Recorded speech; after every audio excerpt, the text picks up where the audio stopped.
Hello, welcome to a special episode, we'll call it, of the 007 Files. This is something we're kind of doing in a hurry. I'm Bill Koenig, and I'm here with Javi Trujillo. We're two-thirds of the hosting crew for the podcast. David Lee, our third, is we're afraid he might have been kidnapped by Blofeld, but who knows?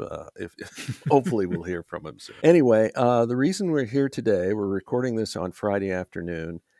Thursday night, about 9 p.m. Eastern time in the U.S., the Wall Street Journal came out with a story proclaiming that there's this big divide between Eon's Barbara Broccoli and Amazon MGM, and that she's doesn't really want to do business with Amazon, at least when it comes to James Bond. So we're going to talk about this a bit. Anyway, Javi, what was your reaction when you saw it? Surprise, I think, because you had sent David and I the post about it, and there's a couple of alarm bells that went off because, as you mentioned, it's the December 20th. We're right into the Christmas holiday break for most people, and this article dropped at 9 p.m. on a Thursday night. Like that's not typically when you see something like this. Like that's not like a news cycle time for an article like this. It's kind of like they just wanted to get this information out and then kind of like just brush their hands and be done with it before the holiday. And, it's like firing someone before the weekend. You don't have to worry about coming back in the next day because you're going to be gone for a little bit. And there's a lot, and we're going to break this down, but there's a lot of insight and questions about what's been going on for the last, 5 or 6 years. So, Yeah, the when I saw it, well, first of all, just to recap, Thursday night, first about 7 p.m., two entertainment sites, Deadline Hollywood and Variety, came out with stories that the Chitty Chitty Bang Bang remake now has a right. director and a writer. And of course, that's going to be Eon working with Amazon. So, we only kind of found out about the remake like a week earlier. Now all of a sudden they got a director and a writer. It's like, ooh. And then 2 hours later, this pops up. And it was a weird night for me because I had to do posts for the Spy Command summarizing both both developments. I will say this, having read it quickly last night and taken a more leisurely read today, I tend to believe it. Yeah. Mostly because the level of detail, very specific detail. For example, and there's a half dozen of these kinds of things, said that Michael Wilson was having trouble getting through to the top people at Amazon, that he could only get through to an L6, which is like a code of basically your ranking in the organization. L12 is the CEO. So essentially, made it sound like he was dealing with middle managers. He couldn't really get above that level. There was a quote. I got the impression the source was quoting Barbara Broccoli because Barbara Broccoli didn't say effing idiots to the journal itself. Yeah. But I mean, that's telling.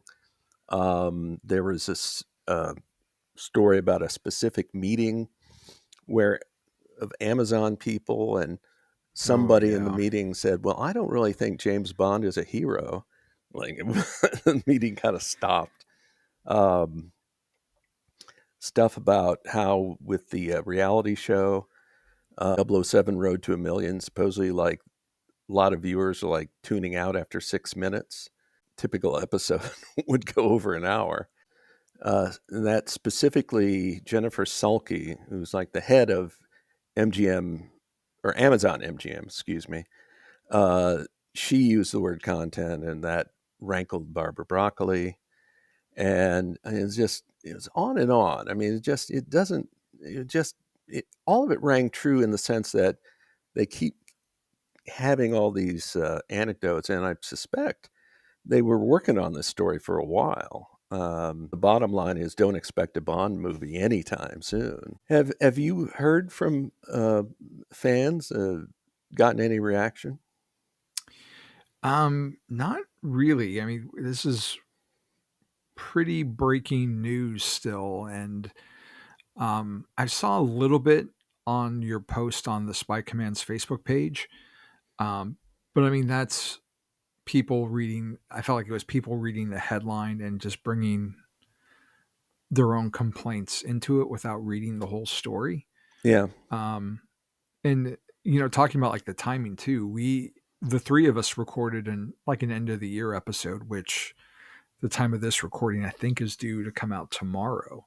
But at that moment, like we didn't have a director and a writer for Chitty Chitty Bang Bang. It was still kind of up in the air and we didn't have anything. And then now all of a sudden we've got, like you said, the director and the writer and apparently the story about not having anything going forward for Bond 26. It's been like a whirlwind week. My head's still kind of spinning from everything. But we've been in the social media spheres for a while and we've seen all the complaints and the frustration of no new movie. And, do we want to just have content to have something to opine about? Or do we want to have a film that, whether you love it or not, like is going to have longevity and last and say something? And it seems like that's kind of where, we always hear creative differences being bandied about as a cog in the pipeline or wrench in the cog. I'm mixing up metaphors, but it seems like we're at loggerheads because they can't agree to anything. It's not that Amazon doesn't want a Bond movie, and it's not that Barbara doesn't want to make one. From this article, it seems like she wants to make the right one, and making it with people who say, I have to be honest, I don't think James Bond is a hero, is not something that she's interested in. And the article makes it seem like as long as Amazon has some kind of say in the matter, we're not going to see a movie at all. Like she doesn't seem to want to work with them, period. But on the flip side of that, like it mentions how like she sees Eon as like her father's store and it means something to her. Because I think we've both seen a lot of people say that Barbara doesn't care about Bond, but this article hints that it's quite the opposite, that she does care. I'm curious as to why we have the Road to a Million show, because at times it seems kind of embarrassed by its Bond connections, and that apparently was something that she was involved with, and and that it was in development before the MGM sale to Amazon with Broccoli's backing, is what the article states. Right. And how she wanted it with a full marketing push with billboards, TV commercials, the typical kind of Bond promotion. And that's not really what we got. And like I said, like I don't feel like I enjoyed the show for what it was. It made me want to do those things, but outside of the music, and if you knew the movies, you knew what the connections were. Like they weren't very overt. Bond was hardly ever mentioned, so it's really interesting considering that we've gotten two mobile games since the last Bond video game, and no one still really knows how far along the development is for the current game that's being worked on by Project IO. Honestly, I feel like it raised a lot more questions than anything. What about for you? Well, in some ways, though, it clarified some things as well because it was, I believe it's October. I mentioned it in my post summarizing the story. Jennifer Salke did an interview with a British newspaper, and she essentially was trying to say, "Oh, everything's just fine, and we're right on board. We love these wonderful movies, and we wouldn't do anything to change them. And it'll take a while. People have to be patient." So I'm now wondering, with hindsight, was she saying that because of this conflict, and she was trying to get out the message, don't blame us for the delay? I mean, you have to wonder. And then also this fall, a couple British newspapers had stories where they're trying to say, "Oh yeah, Bond's in development. It's happening. They're starting. They're eyeing directors and things like that." And there was a fan prediction that yeah, they may have already hired a director, and they'll make an announcement when Broccoli and Wilson get their Thalberg Award in November. Well, we know that didn't happen, Yeah. and no announcement, and based on this article, and going to be an announcement. for the foreseeable future. Yeah, It it's just some things that seemed odd at the time seem to make more sense now in the light of this. But at the same time, I mean, this has always been true. I mean, during the however many years they were owned by MGM, or I'm sorry, not owned by MGM, that they were doing business with MGM. You know, MGM could not make a Bond movie without Eon, yeah. and Eon, couldn't distribute a movie, and it's not going to finance a movie. So Eon needs money secured by MGM to make a movie. And so now instead of saying MGM, now it's Amazon MGM. But it's the same basic situation remains that you're caught in this uneasy alliance before the Amazon purchase. Some MGM executives seem to try and treat things kind of gently. There was an MGM CEO that used to do these investor calls, and I would listen to them. And most of the time, there wasn't much at all to do with Bond, but occasionally there was. And sometimes they got a question about, is there any way you could like get your partner to, pardon me again, and basically the CEO just kind of danced around the question. But I got the impression he was definitely trying, to not say anything that could upset Eon. And it's always been a weird relationship. It's been a weird relationship ever since MGM absorbed United Artists in '81, Yeah. and it's had ups and downs, including a lot of downs. And some of the downs had to do with MGM's financial situation, and of course, most notably in 2010 when MGM had to file for bankruptcy. So we all thought, or at least we're hoping anyway, that once Amazon bought MGM, well, okay, that should settle the finances. It should be financially secure now. Yeah. Well, maybe financially secure, but it's the conflicts are still underway. And it seems like finding the next Bond isn't as challenging as finding the next Bond villain. And not from a casting standpoint, but like what type of villain they're looking for. Because they make reference that Greg Wilson seems to be moving up the ranks, so to speak, and that they're kind of passing the baton on to him a little bit, and that he's more sympathetic to like a more of a modern update. Basically, not just a white male playing Bond. And we heard recently too, like Barbara saying she would never, cast a woman or anything, but that when it came to like the villain, that seems to be more of the hang up because looking at like the world today, like the type of bad guy Bond would face is something he's already done before. Be it mentions, the wealthy banker in Casino Royale, the wealthy oil heiress in The World Is Not Enough, the wealthy media baron from Tomorrow Never Dies. And these are all movies that, Barbara's already made. So someone mentions Elon Musk, and she said to her friend, I did that back in 1997. So that seems to be finding what the next story is for this early 21st century audience seems to be more of a challenge than picking the right actor at the moment. But none of that means anything if we can't get the two parties to make a movie to begin with. Right, because it's been in the back of my mind that you could do a modern adaptation of Moonraker, the novel, because it's like there was like a rich guy with one rocket, and like okay, Yeah. we've got billionaires with multiple billionaires that have rocket companies, including Jeff Bezos, the founder of of Amazon, Blue Origin, I think it's called. Yeah. That's the Um, one he sent William Shatner up in. yeah, yeah. So Yeah. I mean, that could be, that could be a hook. But again, if you have two sides that can't agree on the basic terms of making a movie in the first place, story is like secondary. You got to get the two sides together. It doesn't sound like they're they're of a mind to right now. they'll still do business with one another. Hence, the Chitty Chitty Bang Bang remake. Um, Hence, there's going to be a second season of 007 Road to a Million.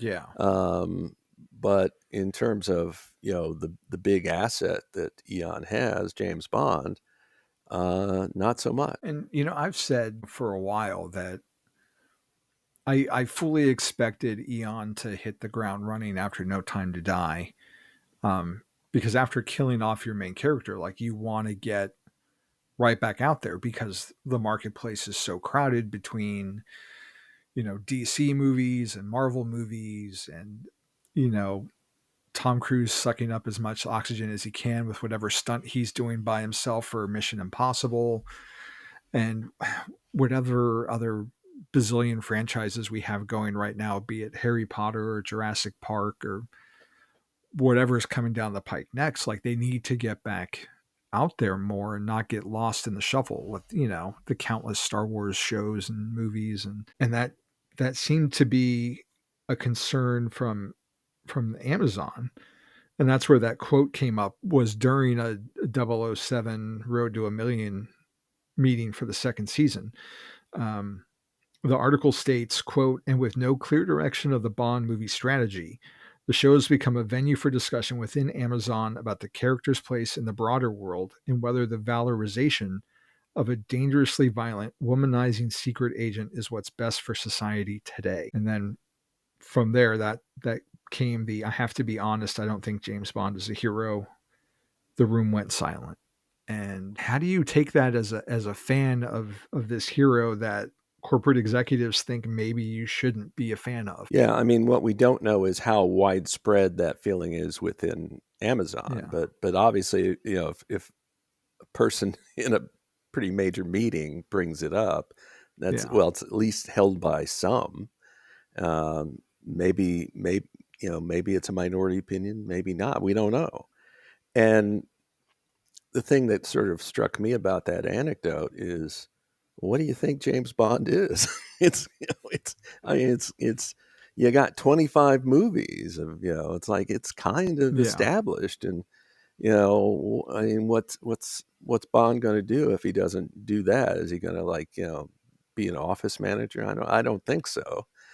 Yeah, it on the other hand, I found there was like a little bit of lionization of Barbara Broccoli in the story, in that it talked about, oh, bold and, you know, do with the gut.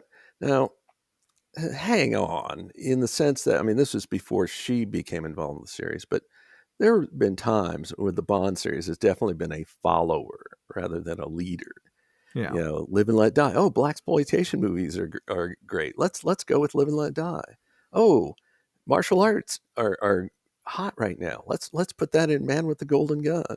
Oh, Star Wars is big. Oh, let's send Bond into space in Moonraker. So, it's the franchise hasn't always been that bold. I mean, all of those movies I just cited have their fans, don't get me wrong, and then they all Yeah. have their positive aspects. That struck me. It's like, okay, I'm suspecting this part's coming from an Eon source or Eon affiliated source. And there's a saying that you can figure out who the sources are, not necessarily the exact individuals, but which camp they came from.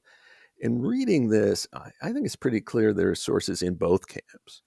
Hmm. I mean, to have that level of detail about that Amazon meeting, unless someone from Eon was sitting in on the meeting, I suspect that came from one of the people they talked to who's part of Amazon, either currently or former. And also, the thing I mentioned earlier about Michael G. Wilson not being able to get beyond a certain level in the Amazon hierarchy. Contrast that with this is not in the story. This is something from a book I have. There's a book called Final Cut, and was written by a United Artists executive. And the book is primarily about the Heaven's Gate fiasco, a movie that had a terrible financial result, and it caused Transamerica, the owner of UA, to unload it to MGM. Anyway, according to that book, United Artists headquarters was in New York City, and Hmm. they maintained a permanent office for Albert R. Broccoli. So anytime Cubby Broccoli's in New York, he could come in and out of the United Artists headquarters, work out of that office if he needed to. And that's just an indication of the high regard UA had for the elder Broccoli. So contrast that with this anecdote in the Wall Street Journal story where Michael Wilson's not able to reach that high into the Amazon hierarchy. It's a very telling kind of thing. Yeah. And we discussed this before we hit record. The article does kind of end, to me, it felt like abruptly.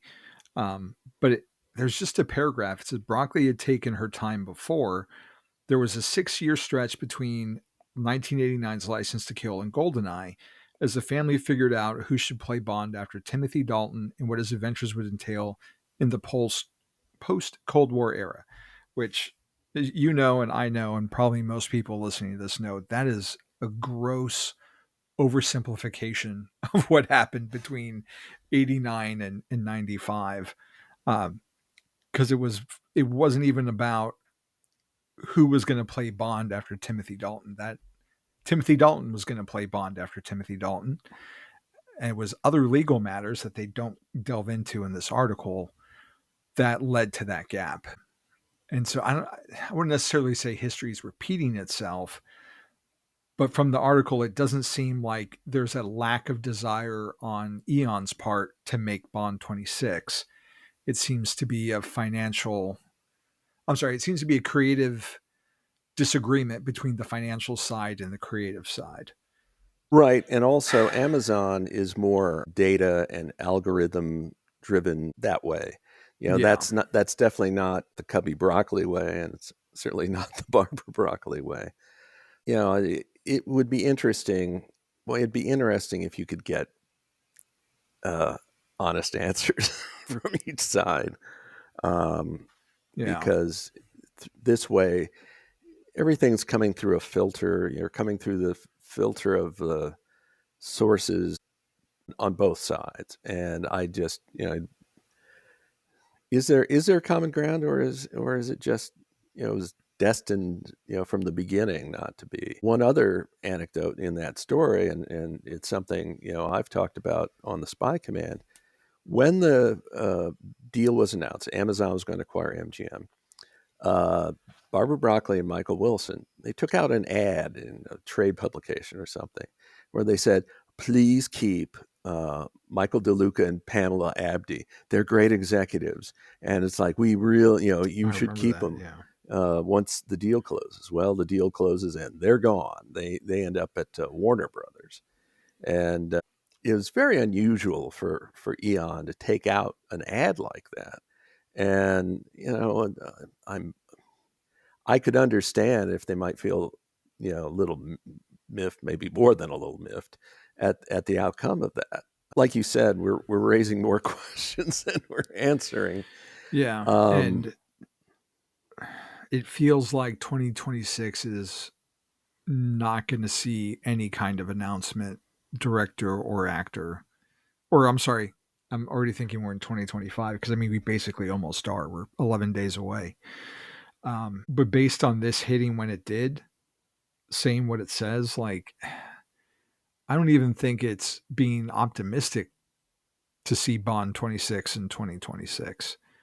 If we're this far behind the 8 ball, we'd be lucky to get it in 2027 or 2028 if there's nothing even being worked on at this point.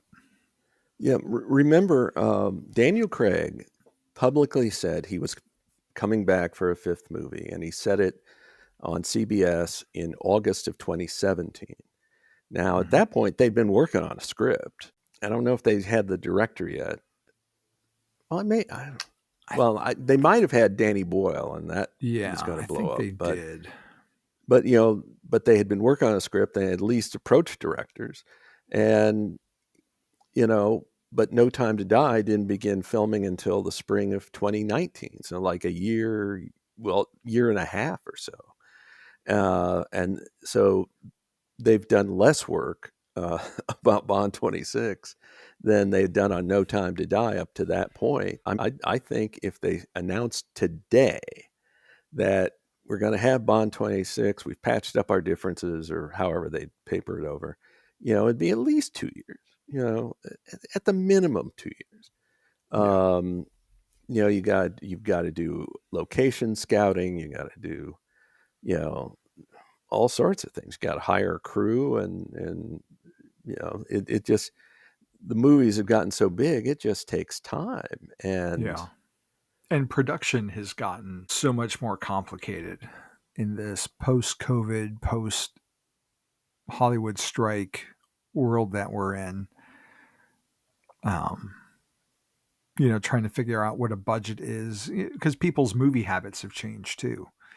So we know that the last two Mission Impossible movies have also had their struggles behind the camera, both creatively and financially, and upon release, trying to get an audience to get excited.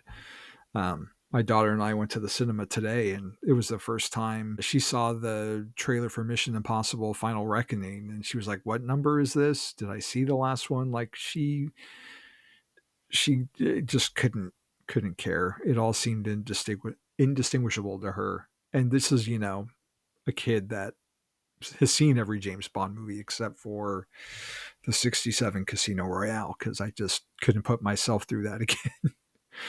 but yeah, but it's a challenging world to make a movie in as it is, especially one of this scale. So, and going back to like something I was saying earlier, like I really expected them to hit, while the iron was hot, stay in the public eye, because this Bond isn't a character like Batman, where he's constantly out there with video games and comic books and TV shows and animated movies and, a big screen appearance every couple of years. Like Bond is a little bit of a harder sell to a modern audience, I feel like. It has been since, Pierce took over. They were called, that gap led to people saying, do we even need a Bond? Like, is he irrelevant in this post Cold War era? Or what was a post Cold War era at the time? And, they proved that we did. And, we had a solid run of like movies. And when the movies weren't on the screen, there was a new book to read and there were new video games to play. And we didn't really get that consistency in the Daniel Craig era. And now seems to be slipping away even further. well, on the literary side, it's like Bond is kind of missing in action as well, because okay, Yeah. we've had two Kim Sherwood books where Bond is missing, and where is he? Oh, here's all these other double O's you should care about. And then Ian Fleming Publications is going to be bringing out a Q book.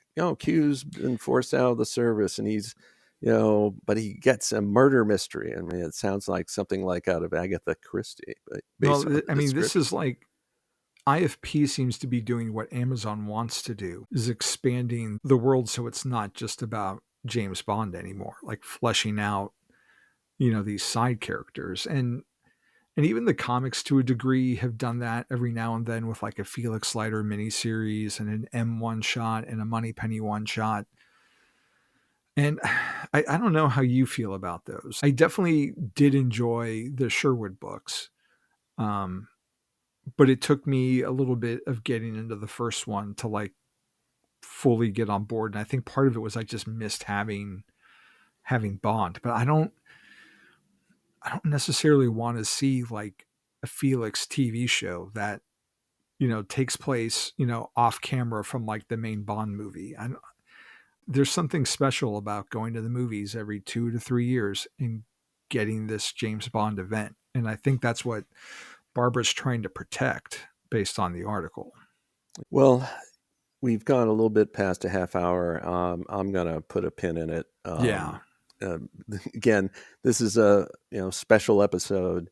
If this had been out when we recorded episode 12, we would have covered This it would have there. been, So, yeah. Yeah, this would but have been episode 12. and anyway, Javi, thanks for getting together on short notice about Yeah. this, and we'll hopefully get this out Well, hopefully we'll get it out before episode 12 on Saturday morning, but we'll see. Anyway, thanks everyone for listening. This is the 007 Files, Bill Koenig and Javi Trujillo. Hopefully we can get David Lee freed from Blofeld's clutches in time. I have a Anyway, lead. I found a white cat here, and I have a lead. I'm tracing it back to the source. So, okay, yeah. very good. Anyway, thanks again, everyone, and Yeah. we will see you soon. Happy holidays.